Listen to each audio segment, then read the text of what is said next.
opinions expressed in the following program are not necessarily those of Shaw Cable Systems or of the station. Through our access policy, we provide the opportunity for community groups and individuals to express their points of view.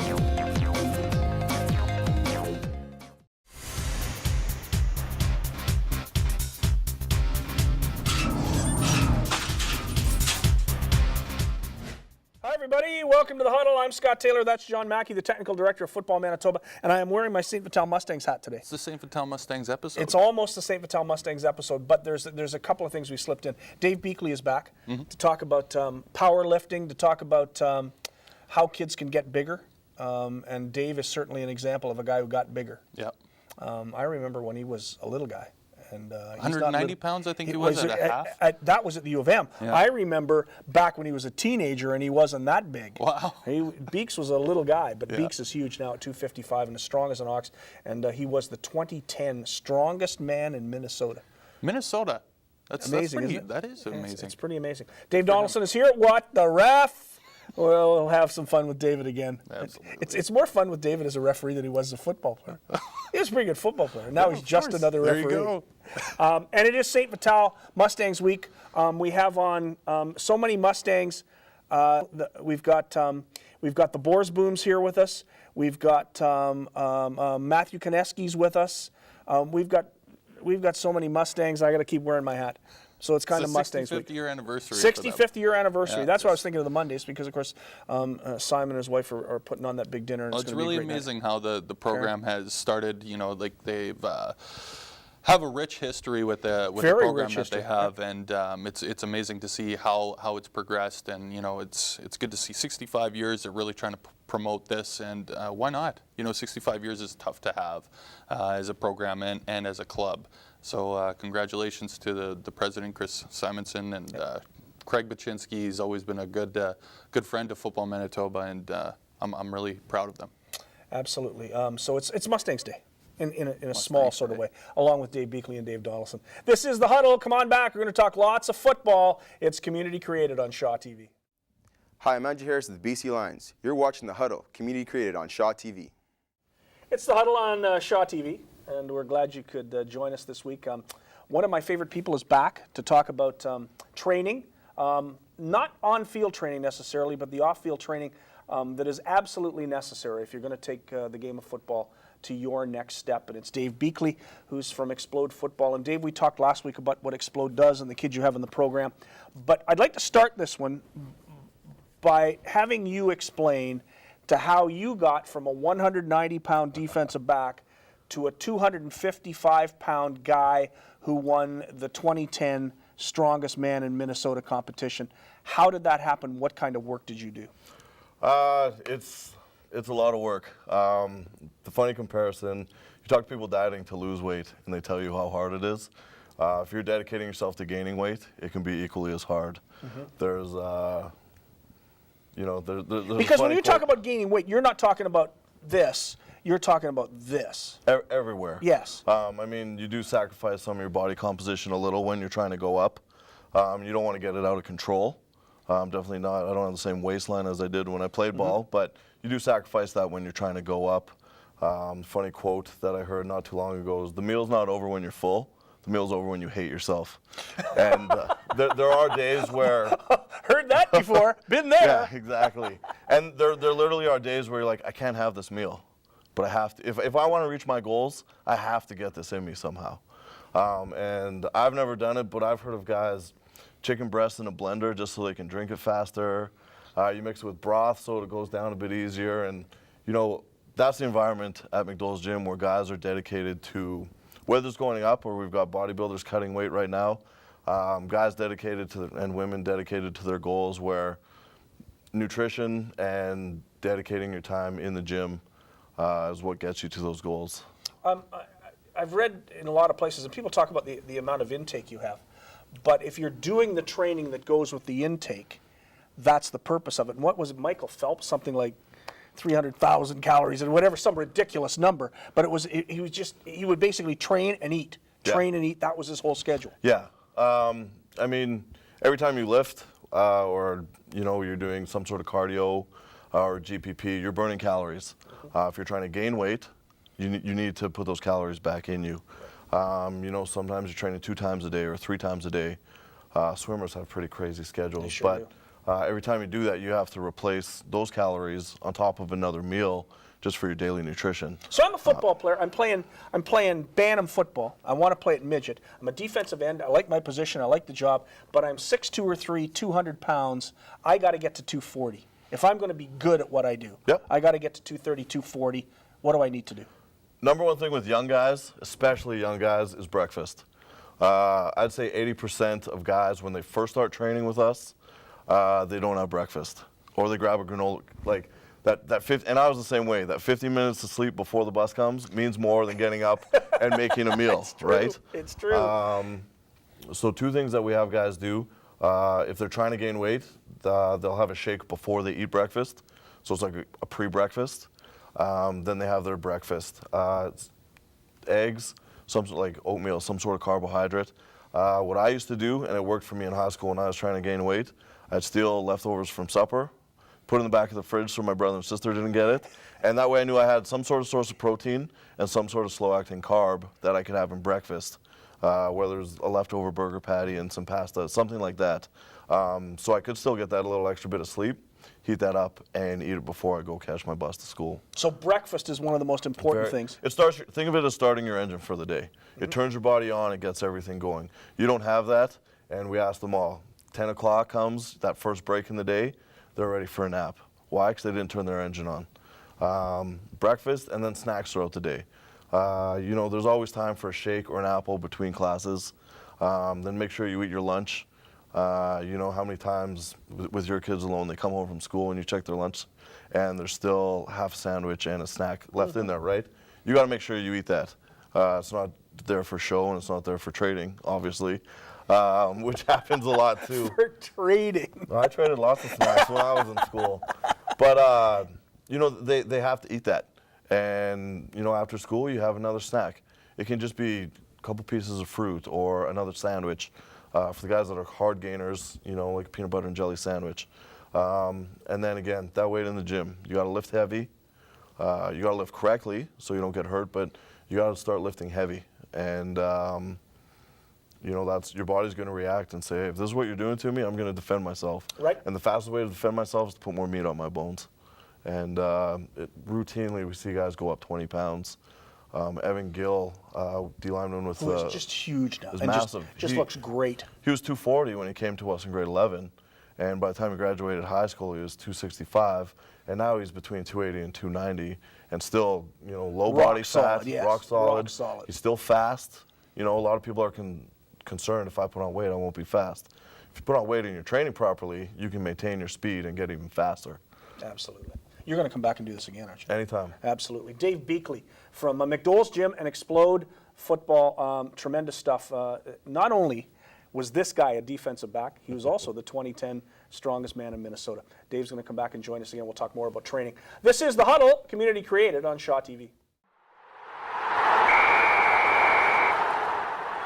Oh, it's What the Ref, and I'm with the ref. Dave Donaldson, thanks for coming out again. Oh, glad to be here. You are pretty good with this because you know how I feel about officials. I better take my St. Vital Mustangs hat off right now because I've got to be impartial like you. We're talking about Good the rules point. of the game.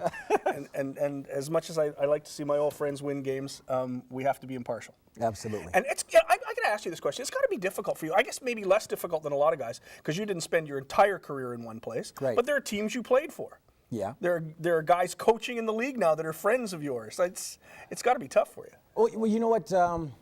As a player, when I played, I was just a hired assassin, right?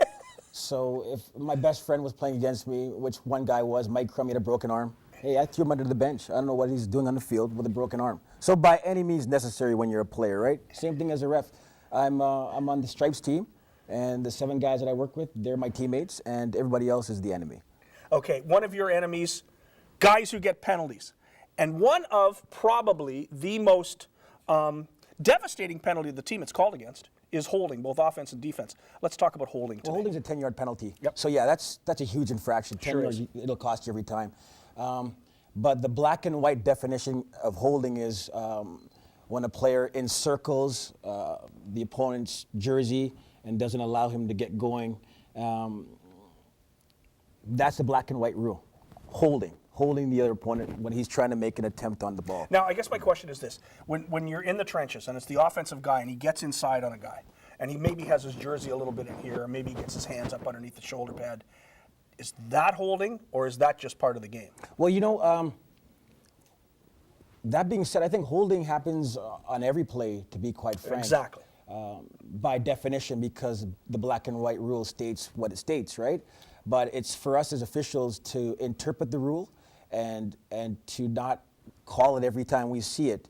At the amateur level, I'll be quite frank, we will call it less frequently as we would at the pro level. Okay. Because an there's understanding of at least trying to keep the flow of the game going. Absolutely, and there's different scenarios where you can call holding.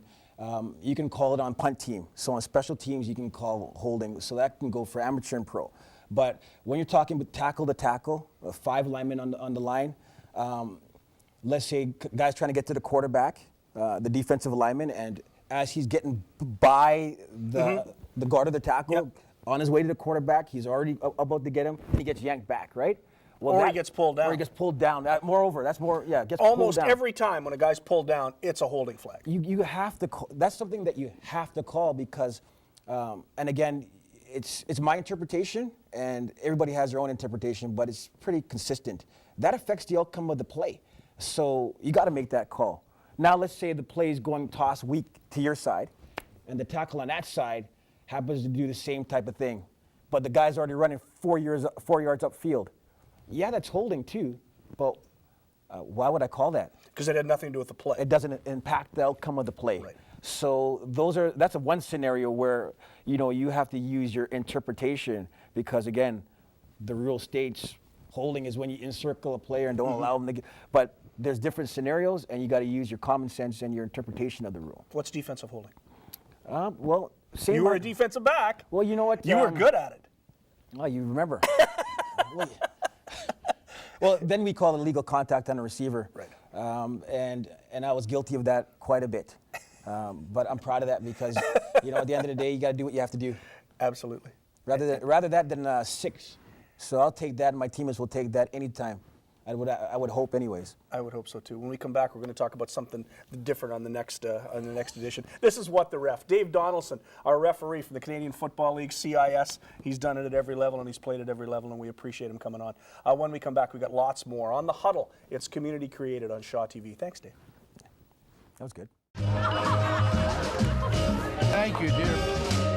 You make me feel so young. Pink young. Pass it on. You make me feel so spring. It's The Huddle. I'm Scott Taylor. Welcome back, and we have football players with us. Yes, I know they might not look like football players, but these are big-time legitimate football players, and not only that, they're champions. Congratulations, Tylo and Nev Borsboom, the 2-star skilled players with the St. Vital Mustangs, champions of the Manitoba Girls Football Association. Congratulations on your victory. Thank you very much. What makes you guys so good? I don't know, lots of practice, I guess. Okay, now to get it straight, you're the quarterback Yes. and you're the running back. Yes. Your job is to tell me how 6-man works because I haven't got a clue. Okay. Okay. So there are 2 tackles in the center, and then I'm, of course, behind the center because I'm the quarterback, and then directly behind me are the 2 running backs, and they can either go right, left for handoffs, passes, reverses, and the tackles. So before the snap, Yep. they can move up to the line and you've got 2 Yeah. receivers. Now, there's something else that you were explaining to me off camera that would make me upset if I were the center. The center is the only player of the 6 that can't touch the ball basically after the snap. Yeah. Yep. So the 2 tackles are eligible receivers. Yes. That's a lot to think about. Yeah. I wouldn't want to big have to job. throw it to the wrong person. Right. As the quarterback, do you get any flack in the huddle from your sister because you're not giving her the ball enough? Does that ever happen? Not really. It's mostly towards Dad because he's the one calling the plays. So Dad's the coach. Yeah. Tell me about winning a championship. How much fun was it? It was tons of fun just to go out there and play football with all my friends. Now, you guys were hockey players before you were football players. Yeah. And you started really young as hockey players. By the Yeah. way, you're twins, right? Yes. I wanted to get that right. But you started playing hockey before you started playing football. Yes. 5 and 6 with the Timbits. I love the Timbits. They're Everyone like the loves bobbleheads the too. Timbits. The Terminators and the Timbits. There's nothing better. So you've come to football. What is it about football you like the most? Hitting. Yeah, I thought I'd hear that. It's always the smallest players who like to hit. You've also played lacrosse. So the whole concept of aggressive football is not rare to you. This is not something you've just come to. And you've got brothers. Yeah, we've got brothers. One older brother, one younger brother. They're all the same. So you like the hitting. Yes. Why did you take up football? I don't know. I don't know. It At just first, probably like our older brother was playing it. We said, hey, we want to try. And yeah, we just liked it a lot. So we just kept going. So you got into the Manitoba Girls Football Association, and your dad coaches the team. yeah. Yes. Was that something you demanded as part of your contracts? Or No, Sort of. first, Mark Turner coached our team the first year. And then my dad wanted to try, so yeah, because he had been coaching our previous teams for boys football, my older brother's team, my younger brother's team, hockey. So people might not know this, but this is a 14 league now, right? Yes. You've got the Nomads, Yep. East Side, And Broncos. the Broncos, yes. And us. Mustangs. And so it's a 14 league, but you want to make this bigger. You want this to grow. I want this to be big, Wants like to be 9-man. so that we can have. Oh, okay, why do you want to go to 9-man? We wanted to go to. Because you'd get the ball more in 6-man, wouldn't you? We wanted to go to 9-man, just have more play options, so we can do special teams. Because currently we don't do special teams because we're only half field. So we want to go full field and be like the real deal with the special teams Just as well. like boys. Just like the Football, boys just have football. it big. That's the way it should be. Now, when you started playing hockey, you played with the boys. Yes. Did you ever play with the boys in football? Yes. We played with the boys for 1 year in Terminator, our second year, and then 1 year Adam. 2 years Adam. Sorry, 2 years Adam, and then 1 year in Pee Wee. So this is all pretty easy stuff for you. Now, but the big question is, what happens when you're done? You're 12 now, and next year is your 13 year, and the league is from 8 to 13. So next year is your last year in the league. What do you do at 14 and 15? Because I know you can't play for the Fearless until you're 16. We're hoping to like make 2 leagues, one for like the younger girls and one for the older girls, so you could play before you get Fearless. It doesn't just stop and you don't have to wait 2 years without playing football. A lot can happen in 2 years. A lot can happen in 2 years. And you want to keep playing.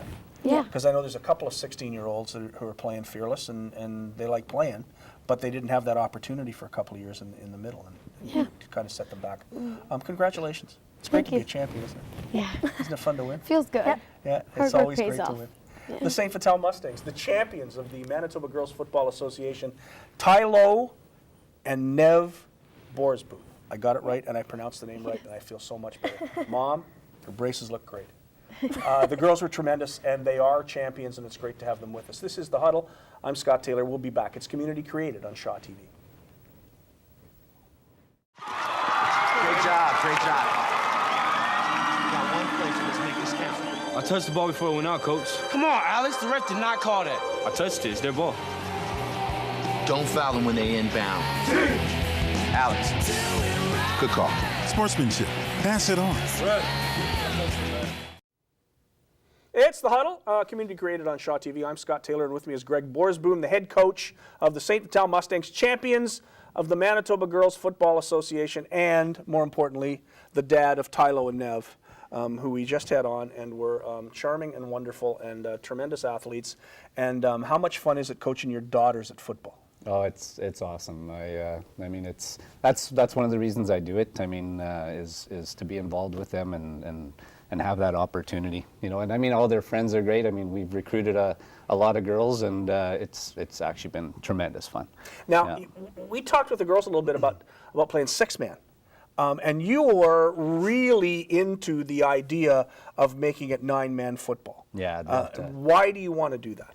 I just love to see it grow and keep growing, much like the girls hockey has. I mean, they played with the boys, so I mean, they can certainly, you know, play at that level, and they played, you know, Adam and Pee Wee with the boys, full field, you know, special teams, kickoff, kick return. I just like to see it get to that level. And you know, last year we had, even on our 6-man team, we had 18 players, so we have enough girls. And even this year, it's you know, now that the girls have been heavily recruited, we got another at least 6 or 7 girls that want to play, that are interested from their hockey team and other friends. So yeah, I think it's just, you know, it might not happen this year, but I'd certainly like to get it to, get it to that level and be able to play full field, and just much like they do at the older levels. Like now you talk about full field, and if we're talking to people who maybe only watch football, 11-man football, don't know the difference between 6, 9, and 11, I'm going to leave that up to you to explain. Sure. Well, basically, they like in younger football. I mean, they started Terminator, but I this guess is it's actually Canada. It's 12-man, isn't it? Yeah. Well, 3, 6, 9, 12. Yeah. I've been watching too. I'm going to soup. I've been watching too much. No problem. In Terminator, like when they start at the club level, it's actually 6-man, but it is kickoff, kick return, but it's on a smaller field. It's basically just taking the whole field and shrinking it down. Now, when they play the girls, the MGFA, they actually play a shootout style where basically it's a narrowed field, but they start at the 45 and they go to the goal line. So it's a little the same as overtime in the Canadian. Yeah, exactly. Essentially that same. So I mean, and I mean it's great. I mean, it's there's lots you can do. I mean, it's plays are much the same when we do passing, reverses, handoffs, all that. But I mean, you miss a part of that game as far as the kickoff, kick return, because it's that's a big part of the game, and the girls. After playing in Atom football with the boys in Pee Wee, they miss that part of the game, and they'd like to see it go full field too. Now, your girls aren't very big. They're feisty, though. Yeah, I was going to say, when Nev said she plays football because she likes the hitting, is that basically what you see from your entire team? Yeah, you know what? I mean, the girls, it's amazing how they stepped up. You wouldn't see it in some girls, and then you get them on the field, and I mean, really, all of our drills, I do nothing different than I would coach the boys. I mean, it's full-on hitting. In practice, we run them hard. It's great. And you started coaching boys? Yeah, I coached. Actually, with Matt, who was on the show, I coached with his dad, with Brent Kineski. Coached with Sigmar. My son actually with the Mustangs won a couple of championships with both those coaches, and so I had some good mentors and picked up a lot. Like, I actually never played the game myself, but probably love it more than hockey. Yeah, exactly. And were you a hockey player? Yeah, I played hockey. I was actually a goalie, but I coached the girls up until this year. Well, goalies are on the team. They're yeah, a big exactly. Part. Yeah, no, but I coached hockey up until this year with the girls, and I coached my younger son too, and so I like to be involved with them, and I mean, to be a good coach, I mean, you have to know the game, of course, but it's also working with the players and motivating them, and that's what I enjoy. If I have a daughter in St. Vital who's between 8 and 13, how do I get into the Mustangs? How do I do it? The MGFA has a website. I mean, sign up is I think in the spring. Like we usually, it's a short season. We start in the spring. It's only 8 games, and it runs a couple months. But basically, April, May, June. So. Tremendous. Yeah, visit the website or get a hold of the Mustangs for certain. Yeah, we'd see. Congratulations, Coach. Yeah, thank you. It's great to be a winner, isn't it? Awesome. Yeah, it was a good year. Good lot stuff. of fun. Manitoba Girls Football Association and the champions, of course, the St. Vital Mustangs. Coach Greg Borsboon, thank you very much. We got lots more football coming up. This is the Huddle, community created on Shaw TV.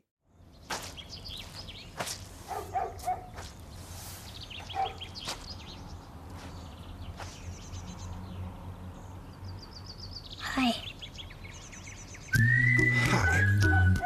Patience. Pass it on. A message from the Foundation for a Better Life. This is The Huddle. I'm Scott Taylor. Welcome back, and we have a very special guest who is just back from Texas. Yeah. I like San Antonio. He's been to a great town. Matthew Kineski, St. Vital Mustangs? St. Paul's Crusaders St. right Paul's now, Crusaders? But been a part of the Mustangs. But you grew up with the Mustangs, right? That's right. That's my team. Been there for about 5-6 years. That's a big part of my life. Love the Mustangs. Yeah, it's a great organization. I should put my hat back on. Maybe I should just make Absolutely, sure I have go my ahead. Mustang hat back on. I don't have a St. Paul's hat. Anybody at St. Paul's? Djokovic? Ian Lee? Anybody want to send me a St. Paul's hat? Love to have one. You went off to Texas. Tell me about this experience because it's really great. It was for the Under-15 Youth Bowl at the Alamo Dome in San Antonio. It doesn't get any more fun than that. Tell us about your experience. Well, I went down to Texas over the Christmas break, and we went down there with actually myself and Brady Oliveira, who he came down with me. We were the two kids from Manitoba. Park. He's at Oak Park St. Paul's and Oak Park. Boy, I don't know how you two guys got along. Yeah, actually, it turned out pretty great. Yeah, I'd say we're pretty good friends. So we went down there, and then we had about 4 practices together as a team. We tried to get organized. We had to put in a pretty big playbook in a short amount of time. Got to know each other, bonded as a team, and then we went out to play the Americans in the Alamo Dome. And how did that go? Well, the actual game itself didn't turn out very well for us. We lost 28-0, but I think that the score wasn't a good representation of how well we played. And I think we were really in there. We got pushed back with some penalties, but it was really a great experience all around. Now, where do you play? Position? Positionally, I started center for the entire game. I'm offensive line, so I'll play wherever the coach tells me. Now, do you play center at St. Paul's? I did, yeah. I played center at St. Paul's in the AA team last year. Yeah, so you have no problem playing an entire football game, no matter what the score is. Not at all, yeah. So you had a lot of fun, pushing and shoving. Mm-hmm. We really battled, especially down in the trenches. They brought some big boys out, and I think our offensive line pushed them around a little bit, actually. So in an under 15, I would suspect that the guys you're facing are probably a little bit bigger than you are, because you're not small, but by the same token, you aren't the biggest lineman I've ever seen. No, well, I was actually. It's interesting you mentioned that. I was the smallest offensive lineman on the team, and they had some just massive guys, like as big as you and about a foot taller. Exactly. So, Don't I wish I was a foot taller? So the experience yourself, what did you learn from it, and what can you take back to St. Paul's for this season? Well, it was a real challenge for me, and I love doing things like this, being able to come out and just get that experience. So now I can, I know what it's like to play the best in America at my age level, and I know what they've got, and I know I can hang with them. So it gave me a lot of confidence about myself as an athlete, and it's motivated me to be more dedicated to my off-season training and getting ready for next year. Now, are you going to move up to the AAA team at St. Paul's? Well, I hope so. That's the goal for me. I'm training 4 days a week, getting in the gym, getting ready for next year. I think I've got a good shot at making it, but it all depends. Who knows what can happen at tryouts. Because that's always a great team, regardless. Yeah. It's always a tremendous football team at St. Paul's. Absolutely. So you're going to go and play with the best. What are your goals? Where do you want to take this game, and how far do you want to go? As far as it will take me, I think I'm just going to have to give it 100% and let it take me where it may. It's just a great experience to get and play with American players, because it really does teach you more about what you've got inside yourself as well, too. For sure. You can hang with those guys. Yeah. Congratulations. Thank you. Well done. Matthew Koneski, former Mustang. You started with the Mustangs, right? I did, yes. And as what, Adam? I started at Terminator. Started at Terminator. The bobbleheads. That's right. My favorites. Bouncing around. They're nothing better than the Terminator. So you started as a Terminator, and now you're into high school, and congratulations. Thank you very much. Well done, and it's great to make that trip to San Antonio for the World Youth Bowl, Canada versus the United States. When we come back, we've got lots more football. This is The Huddle. It's community created on Shaw TV. Another busy show on The Huddle. Scott Taylor, John Mackey. Tell us about your story with the Boom sisters, Tylo and Nev, because they're very, very nice young girls. Yes, They were wonderful to talk to, but very, very smart. But Scott, they don't fool me, because I've seen them on the gridiron, and they're literally killers. I was fortunate enough to coach the MGFA the very first year with Stan Pierre, assistant head coach for the University of Manitoba, and we were coaching the Charleswood Broncos. And the first time that we saw these twins on the field, we called them the Boom sisters, because I was telling you before when we weren't on air here that it's rare that you see the age group that these kids are playing the football where they hit. They kind of grab them and then just bring them down, but it's very rare that you'll see a kid literally run right through you and kind of take your soul with you. That's what these Boom sisters would do to us, and it was incredible. But they're great football players, and actually surprisingly very nice off the field. Very nice. The Boom sisters that you but they're despise fantastic so much. Football players, and we had a really hard time with them. But it was nice to have them on here. Yeah, they were tremendous today too. It's great to have Matthew Koneski. Came back from Texas. Yep, that's had right. a great trip to San Antonio. He's going to be a good football player. He will be. And very well spoken. Very professional. Really, yes, a sharp guy. I was really impressed with him. Dave Beakley, Dave Donaldson, thank you so much for coming on again. It's been another great show, and we'll be back next week. This is The Huddle, community created on Shaw TV. Scott Taylor, John Mackey. See you next week.